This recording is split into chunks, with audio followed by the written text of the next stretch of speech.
क्या आप अपनी बुरी आदतों से परेशान हो चुके हैं? क्या आप चाहते हैं कि आप अपनी बुरी आदतों को हमेशा के लिए छोड़ दें, लेकिन आप छोड़ नहीं पाते हैं? अगर हाँ, तो ये बुक समरी आपको जरूर सुननी चाहिए। हमारे दिमाग में दो तरह के बिहेवियरल पैटर्न होते हैं। पहला बिहेवियरल पैटर्न ऑटोमेटिक ब्रेन से आता है और दूसरा बिहेवियरल पैटर्न कॉन्शियस ब्रेन से। ऑटोमेटिक ब्रेन वो ब्रेन होता है जो अपने आप में ही काम करते रहता है, लेकिन वही कॉन्शियस ब्रेन वो काम करता है जो हमारे लिए सही होता है। यही वजह है कि अक्सर ये दोनों ब्रेन आपस में टकराते रहते हैं। ऑटोमेटिक ब्रेन की वजह से ही हम बार बार उस काम को करने लगते हैं जिसे हम छोड़ने की कोशिश करते हैं। आप डाइटिंग करने की कोशिश करते हैं, लेकिन आप चॉकलेट खाने लग जाते हैं। आप पोएन देखना छोड़ना चाहते हैं, लेकिन आप पोएन वाली साइट पर पहुंच जाते हैं। ये जानने के बाद भी कि ये चीज आपके लिए बहुत बुरी है और आपके हेल्थ को भारी नुकसान पहुंचा सकती है, आप वो चीजें करने लगते हैं। ऐसा क्यों होता है? आप खुद को नुकसान पहुंचाने वाली चीजें क्यों करते हैं? इन सभी चीजों के बारे में आप इस समरी में आगे जानेंगे। साथ ही साथ इस बुक समरी के लास्ट में आपको 12 स्टेप प्रोग्राम के बारे में जानने को मिलेगा, जिसकी मदद से आप अपनी बुरी आदतों को आसानी से मिटा पाएंगे। दो दिमाग एक साथ काम नहीं कर सकते। जैसा कि हमने आपको बताया, हमारे दिमाग में ऑटोमेटिक ब्रेन और कॉन्शियस ब्रेन दोनों होते हैं। ऑटोमेटिक ब्रेन के कारण हमारे दिमाग में सेल्फ डिस्ट्रक्टिव बिहेवियर पैदा होता है।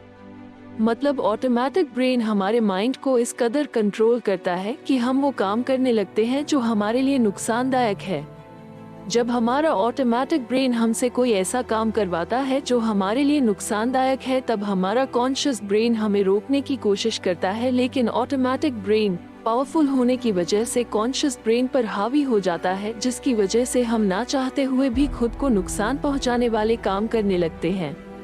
इसीलिए अपने ब्रेन को ऑटोमेटिक ब्रेन फंक्शनिंग से निकालकर कॉन्शियसनेस की तरफ ले जाना बहुत जरूरी है, और ये तभी हो सकता है जब आप ध्यान देंगे कि आपके मन में किस तरह के थॉट्स आते हैं।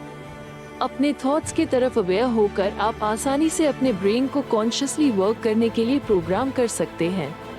दी ऑटो डिस्ट्रक्ट मैकेनिज्म। हमारा ऑटोमेटिक ब्रेन भी काफी अच्छा होता है, क्योंकि यह भी हमारे लिए हमेशा अच्छा ही सोचता है। ऑटोमेटिक ब्रेन बिना कुछ सोचे समझे अनकॉन्शियसली बस अपना काम करते रहता है।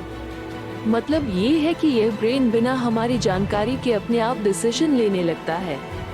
ये हमें कॉन्फिडेंट और खुश महसूस करवाने के लिए चीजें करता है, लेकिन ये चीजें हमें केवल कुछ ही समय के लिए ही खुशी देती हैं और बाद में हमें इन चीजों से प्रॉब्लम झेलनी पड़ती है। एग्जाम्पल, मान लीजिए आपको किसी पार्टी में जाना है, तो आप उस पार्टी के लिए खुद को बहुत अच्छे से रेडी करते हैं। आप जिस तरह के कपड़े नहीं पहनते हैं, आप उस तरह के कपड़े भी खुद को अट्रैक्टिव दिखाने के लिए पहनने लगते हैं, क्योंकि कहीं ना कहीं आपके अनकॉन्शियस ब्रेन में ये बात होती है कि आपको पार्टी में सबसे अच्छा दिखना है, चाहे अब बाद में अपने कपड़े के वजह से अनकंफर्टेबल ही क्यों ना फील करने लगे। हर किसी के ऐसा साथ होता है। हमारा दिमाग हमें शॉर्ट टर्म में सिक्योर और खुश करने के चक्कर में कई बार हमसे ऐसे काम करवा देता है जिससे हम भारी मुसीबत में पड़ जाते हैं। ऑटोमेटिक ब्रेन को आप अनकॉन्शियस ब्रेन भी कह सकते हैं। इस ऑटोमेटिक ब्रेन में वो बातें भी रहती है जो शायद आपको याद भी न हो। आप यूँ समझ सकते हैं कि ये ब्रेन आपके बारे में आपसे ज्यादा जानता है। ये आपकी ताकत, आपकी कमजोरियों को बखूबी समझता है। इसीलिए जब हम अपनी बुरी आदतों के प्रति कॉन्शियस होने की कोशिश करते हैं, तब यह ऑटोमेटिक ब्रेन अलग अलग बहानों से हमसे वो चीजें करवाता है जो हम नहीं करना चाहते।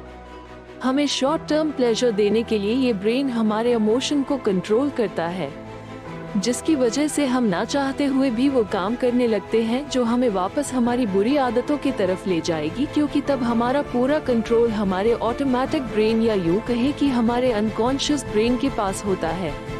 अपने ऑटोमेटिक ब्रेन को अपने कंट्रोल में करने के लिए आपको राइटिंग या जर्नलिज्म जरूर करना चाहिए, क्योंकि जब आप किसी चीज के बारे में लिखते हैं तो आपका दिमाग उस चीज पर फोकस और कॉन्शियस हो जाता है। ऐसे में जब भी आपके दिमाग में कोई उल्टे सीधे ख्याल आए तो आप तुरंत अपनी डायरी निकालिए और उसमें उन चीजों को लिख दीजिए। अपने ऑटोमेटिक ब्रेन को रोकने के लिए ये तरीका आपके बहुत काम आ सकता है। Waving the red flag. आपने बच्चों में ये बात जरूर नोटिस की होगी। बच्चे अपने माता पिता का ध्यान अपनी ओर खींचने के लिए रोने लगते हैं। बच्चे रो रो कर अपने माता पिता का अटेंशन अपनी ओर आकर्षित कर लेते हैं। लेकिन जब बच्चे बड़े हो जाते हैं तो वो रोकर किसी का भी ध्यान या अटेंशन खींचने की कोशिश नहीं करते हैं, क्योंकि ये सारी चीजें बचपन में सही लगती थी। इसलिए जब बच्चे बड़े हो जाते हैं तो रोने की जगह ऐसे काम करते हैं जिससे दूसरों का ध्यान खुद ब खुद उनकी तरफ आ जाए। एडल्ट होने के बाद लोग दूसरों का अटेंशन पाने के लिए ऐसी चीजें करने लगते हैं जिससे करने से दूसरे लोग उन्हें रोकेंगे और इस तरह दूसरों का ध्यान उनकी तरफ आ जाएगा। जिस तरह बुल फाइटिंग गेम में बैल का ध्यान अपनी ओर खींचने के लिए खिलाड़ी बैल को लाल झंडा दिखाता है, ठीक उसी तरह लोग दूसरों का ध्यान अपनी ओर खींचने के लिए दूसरों को अपना सेल्फ डिस्ट्रक्टिव बिहेवियर दिखाते हैं। Self destructive behaviour automatic brain की करामात होती है। जब हम खुद को नुकसान पहुंचाने वाले काम करने लगते हैं तो वो काम सेल्फ डिस्ट्रक्टिव बिहेवियर कहलाती है। आपने संजू मूवी में देखा होगा कि जब संजय दत्त को उनके पापा डांटते थे या उन पर काम का प्रेशर डालते थे तो वो ड्रग्स लेने लगते थे, जिसके बाद कुछ समय के लिए तो उन्हें अच्छा लगता, साथ ही साथ उनके पिता का ध्यान भी उनकी तरफ आ जाता था। यही सेल्फ डिस्ट्रक्टिव बिहेवियर होता है। सेल्फ डिस्ट्रक्टिव नेचर वाले लोग दूसरों का ध्यान खींचने के लिए अक्सर इस तरह की ही चीजें करते हैं। इस तरह के बिहेवियर को कैसे रोका जा सकता है, ये जानने से पहले ये जानना थोड़ा जरूरी है कि लोग आखिर इस तरह का काम करते क्यों हैं। पहला कारण ये हो सकता है कि वो लोग जो खुद को ही नुकसान पहुंचाते हैं, उन लोगों को बचपन में कभी भी उनके माता पिता का प्यार, समय और रिस्पेक्ट नहीं मिला हो, जिसकी वजह से वे लोग अपने माता पिता का ध्यान आकर्षित करने के लिए सेल्फ डिस्ट्रक्टिव बिहेवियर शो करते हैं। दूसरा कारण ये भी हो सकता है कि ऐसे लोगों को उनके बचपन में कभी भी वो एप्रिशिएशन मिला ही ना हो जिससे एक बच्चा स्ट्रॉन्ग बनता है, जिसकी वजह से इन बच्चों को खुद में ही कमी नजर आने लगती है और ये लोग खुद को लेकर इतने ज्यादा अंडर कॉन्फिडेंट होते हैं कि खुद के अंदर के कमियों को छुपाने के लिए ये लोगों के सामने सेल्फ डिस्ट्रक्टिव बिहेवियर दिखाकर लोगों की सोच को मैनिपुलेट करने की कोशिश करते हैं। इस तरह के सेल्फ डिस्ट्रक्टिव नेचर के लोग दूसरों का ध्यान खींचने के लिए ड्रग्स, अल्कोहल जैसी चीजों का नशा करने लगते हैं। पहले तो ये लोग सिर्फ दूसरों का अटेंशन पाने के लिए एडिक्शन का सहारा लेते थे, लेकिन फिर उन्हें एहसास होता है कि वे पूरी तरह से अपने एडिक्शन के शिकार हो चुके हैं। They are hooked with the addiction. यह एहसास उन्हें तब होता है जब उन्हें पता चल जाता है कि अब उनका एडिक्शन उनके कंट्रोल में नहीं है। कुछ लोग अपनी बुरी आदतों के चपेट में इस तरह फंस जाते हैं कि वो चाहकर भी इससे बाहर नहीं निकल पाते। ऐसे में अगर सेल्फ डिस्ट्रक्टिव नेचर लोगों को खुद को ट्रैक पर वापस लाना है तो उन्हें सबसे पहले यह एक्सेप्ट करना होगा कि वो कुछ भी कर ले, लेकिन दूसरों का ध्यान या उनका प्यार इस तरह से कभी नहीं पा सकते हैं। एडिक्शन का सहारा लेकर वो कभी भी किसी का ध्यान अपनी ओर नहीं खींच सकते। ऐसे लोगों को ये समझना होगा ये काम करके वो सिर्फ खुद को नुकसान पहुंचा रहे हैं। इन बातों को समझने के बाद बुरी आदतों से परेशान लोगों को अपने अंदर विल पावर और सेल्फ कंट्रोल बढ़ाने की कोशिश करनी चाहिए, क्योंकि विल पावर और सेल्फ कंट्रोल के बिना किसी भी बुरी आदत को छोड़ना नामुमकिन है। ये दोनों ऐसी एबिलिटीज है जो बुरी आदतों को छोड़ने में लोगों की मदद करती है। बुरी आदतों को छोड़ने के लिए ऑथर इस बुक में 12 स्टेप प्रोग्राम बताते हैं जिसे फॉलो करके कोई भी इंसान अपनी बुरी आदतों को छोड़ सकता है। अगर आप सचमुच किसी बैड हैबिट या एडिक्शन को छोड़ना चाहते हैं तो आपको ये स्वीकार करना होगा कि आप अपने बैड हैबिट्स के चपेट में हैं और यह बैड हैबिट आपकी कंट्रोल में नहीं है। आपको एक बार में कोई लंबा हाथ नहीं मारना है, बल्कि आपको एक दिन अपने बैड हैबिट से दूर रहने की कोशिश करनी है। आपको एवरीडे खुद को याद दिलाना है कि आज आप कोई भी सेल्फ डिस्ट्रक्टिव काम नहीं करेंगे। आपको इस बात को भी मानना होगा कि ऐसे दिन भी आएगा जब आपका कंट्रोल आपके बस के बाहर चला जाएगा। ऐसे वक्त में आपको खुद को सिर्फ यही याद दिलाना है कि यह वक्त भी बीत जाएगा और अपना मकसद आपको याद करना होगा कि क्यों आप इस हैबिट को छोड़ना चाहते हैं। 4 बुरे विचारों को मन से हटाने के लिए आपको अपना ध्यान अपने मॉरल वैल्यूज पर ले जाना होगा और यह ठान लेना होगा कि आप किसी भी कीमत पर उस काम को नहीं करेंगे।